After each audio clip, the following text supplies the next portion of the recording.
Мейірімді райымды жаратқан Аллах Тааланын ысымынан баштайбыз.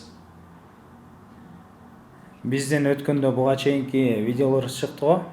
Ошол видеолордо биз элге кайрылуу иретинде чыгарбадыкпы? Себеби деген эмне үчүн кайрылуу иретинде болдук да? Себеби деген баягы коомчулуктагы заманыбыздагы баягы жашообузда болуп жаткан проблемаларда, ар кандай мамилелерде, ошол эле жашообузда болуп жаткан нерселерде деген биз бири-бирибиз менен каршы кайчы пикирлерде болобуз го. Ал конфликттерде эмне кылыш керек? Дайыма көпчүлүк тарап дайыма чындыкты, акыйкатты ачуу болсо дагы айтып туруш керек да. Айтып турган учурда дайыма сага тескерисинен дагы иштер жазалына берет да. Себеби Элмирбек Иманалиевдин Аманат деген китеби бар го, ошондо айтылат го. Мен эмес, пайгамбар да эл оозуна элек тагып бүтпөптүр депчи. Ошондой сабак келет да, себеби деген элек тагып бүтпөптүр дегенде кандай пайгамбар болсо дагы артынан жаман сөздөр айтылган да убагында. Анан пайгамбарга жаман сөздөр ар кандай кайчы пикирлер айтылып аткандан кийин жөнөкөй адамдар эмне болуптур мисалы. Биздин үнүбүз деле монтип бир адамдардын коомчулуктун арасында чоң бир пикирлерди жаратып, же болбосо бир укмуш бир талкууларды жаратып жибербеши мүмкүн. Бирок ошол эле учурда биздин өзүбүздүн үнүбүздү кичине болсо дагы акыйкат тарабына жакындап кошсок деген тилек, изги ниет да. Муну менен эч кимдин эч нерсеси кемип калбайт, же болбосо биз бирөөнөн бир нерсени сурап аткан жокпуз да. Биз өзүбүздүн аракетибиз менен, күчүбүз менен чыгарып атабыз.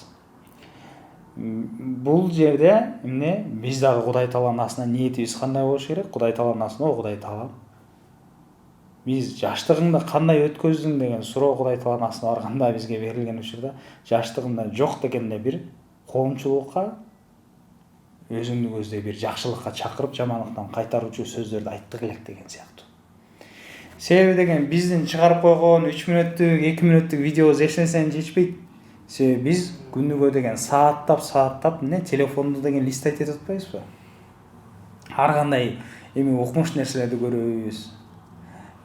Ошол учурда жок дегенде биздин кичинекей болсо дагы үнүбүз ошол коомчулукта кошулушу керек. Себеби деген Кудай Тааланын астына барганда биздин сурагыбыз көбүрөөк болот деп мен өзүм жеке ойлойм да.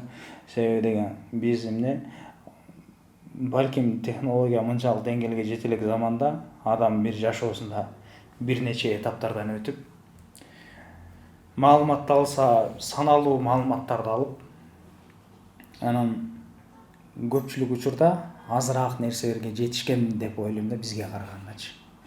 Себеби биз биздики эмнеге бул сөздү айтып атам? Биз телефондон көп тагдырларга туш болобуз, көп тагдырлар менен таанышабыз, көп адамдарга үнүбүз жетет. Биз азыр дүйнөгө, жалпы жер бетинде жашап жаткан адамзатка үнүбүздү жеткизе ала турган деңгээлчилик учурга келдик да. Биз бул учурда эмне кылабыз? Өзүбүздүн чөнтөк телефонубуздан жалпы дүйнө коомчулугуна мындайча айтканда кайрылуу жасай алабыз. Кайрылуу жасай алгандан кийин биз Кудай Тааланын астына барганда мүмкүнчүлүк берилген учурда дагы жакшылыкка чакыруу, жамандыктан кайталуу деген мойнубуздагы негизги парыз бар да Кудай Таала тараптан. Ошол парызды аткарбагандыгың үчүн дагы жооп берүү болот да. Ошон үчүн коомчулукта колуңдан келип турган нерсе, телефонуңа тартып болсо дагы коомчулукка дүйнөгө бир же бир нече кайрылуулар жок дегенде жазышыбыз керек. Себеби деген ар ким жакшылыкты, чындыкты ар ким өзүнүн колунан келишинче жалпыга жарыя кылышы керек. Чөнтөк телефонубуз менен ар кандай видеолорду тартып киргизсек, дүйнө коомчулугу көрүп аткан сыяктуу эле биз айткан чындык жана жакшылыкка чакыруубуз дагы дүйнө коомчулугуна жалпыга жетиши керек. Биздин буга чейинки чыгарган видеобузда деген бир нече эле адам көрөт, балким көрбөй деле коюшу мүмкүн деп ойлогонбуз, бирок ошондой болсо дагы чыгарган учурда эле азыр 2000ден ашык адам көрдү мисалчы. 2000ден ашык адам көрүү алардын ичинен баардыгы ошону көрүп угуп анан ошондой ошол видеодон нелерди кайрылуулардан алып анан ошо менен түп түз болуп жашап кетсин деп эч кимге пикирибизди таңуулабайбыз. Пикир эч качан башкаларга таңууланбайт. Ал жерде кеп неде жатат? Кеп ниетте, үн кошууда, коомчулукта. Себеби деген кээ бир учурларда кантип үн катпай кое аласың? Кээ бир адамдар деген агаларыбыз, байкелерибиз, эжекелерибиз чындыкты айтып чыркырап турса дагы ошону көрмөксөн салып, ошонун видеосун андай жалап басып, ошо видеосун өчүртүп салган учурлар жок эмес экен. Өткөндө деле Руслан деген агабызды өткөндө эле биринчи жолу көрдүм. Ошо Инстаграмдан бир атактуу эле адамдарга өзүнүн кайрылуусун, эскертүүсүн чыгарса, ошого жалап басып, кадимкидей өчүртүп, мисалы видеосунчу. Кийинки кайрылуусунан угуп калдым да ошентип айтканынчы. Эми бул эмне деген сөз? Ал жерде аларды сөгүп же болбосо бир аброюна шек келтирип айтып аткан жери жок. Болгону коомчулукта болуп жаткан терс көрүнүштөргө өзүнүн ой пикирин айткан учурда ошондагы уккубуз келбейт деп.